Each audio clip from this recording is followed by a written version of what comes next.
Yes, John. Mayor, next Tuesday night at University Baptist Church at 7 p.m., there'll be a meeting of people who are for Free Fayetteville, and they'll be featuring a couple from Oregon who were put out of business. Their bakery business was put out of business by the ordinance, a similar ordinance to what we're going to vote on in September.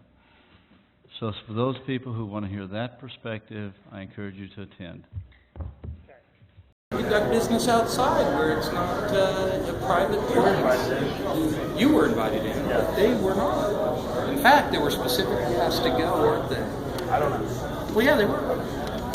So anyway, Michael, I'd love to sit down with you at some point and to have a peaceful conversation. I think it's really important, like I was telling Connie, that we sit down and engage in a respectful dialogue. we had the chance to do that when the city said that they reached out to the opposition and didn't talk to anybody at Repeal 119. Not a single soul. So how come that is?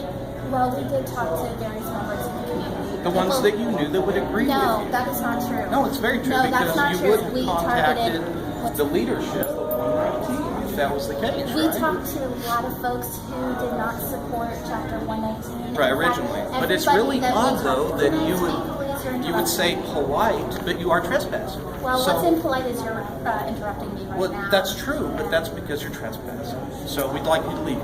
Is that Isn't okay? this a place of worship that's open to all? Not tonight. Tonight is a private engagement where we are using this facility in order to engage in the repeal process of 5781. You know what? And it's a private. Listen, we will leave, but let me just put this out to you. Okay. We would love to have you guys come to any of our events. We would love to engage in a very peaceful, Right. open, and respectful dialogue with you, and we really hope we can do that.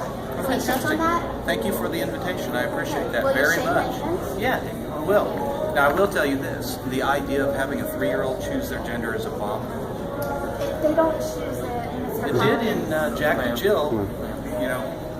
I'm glad you read my article. You did. Yeah, that's great. Thank you. And that's the purpose of 5781, is to employ force on the city in order to have gender confusion on these young children. It's not gender. We just have fundamental disagreements about what it means to gender identify. Well, it means child abuse is what it means. When a child will grow up, You know what's 80% of abuse? the time, You know what's abuse is 80% of the time, a child will outgrow these gender confusion issues that they have haven't read the until literature. a lot of people get in there and tell them, oh, you're really a little girl trapped in a boy's body. You've got some razor blades and some hormones. Sir, you haven't read the literature. It's not that spontaneous. No, I know the words have changed, and I know that you use a lot of dialogue in order to say, let's confuse this child into thinking they have a different gender. The city council. But, you know, of course, the bottom line is, right now in Oregon, that a child can go without their parental consent and go and start the process of changing genders.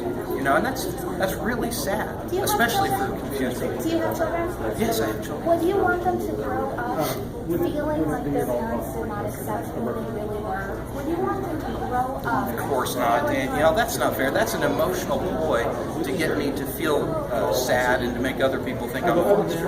When really, the people who want to chop the genitals off of young children and put them full of hormones so that they can enjoy their gender confusion, What I think we That's really really should, kind of at the some evil other time without the cameras around, we should sit down and have a productive yeah, maybe where you're invited or where we're invited, like you invited us to all of your events, that's wonderful. That'd be Okay, great. let's sarcasm appreciate No, I'm not being sarcastic, Yeah. because the key is invitation. Yes, John. Mayor, next Tuesday night at University Baptist Church at 7 p.m., there'll be a meeting of people who are for Free Fayetteville, and they'll be featuring a couple from Oregon who were put out of business. Their bakery business was put out of business by the ordinance, a similar ordinance to what we're going to vote on in September.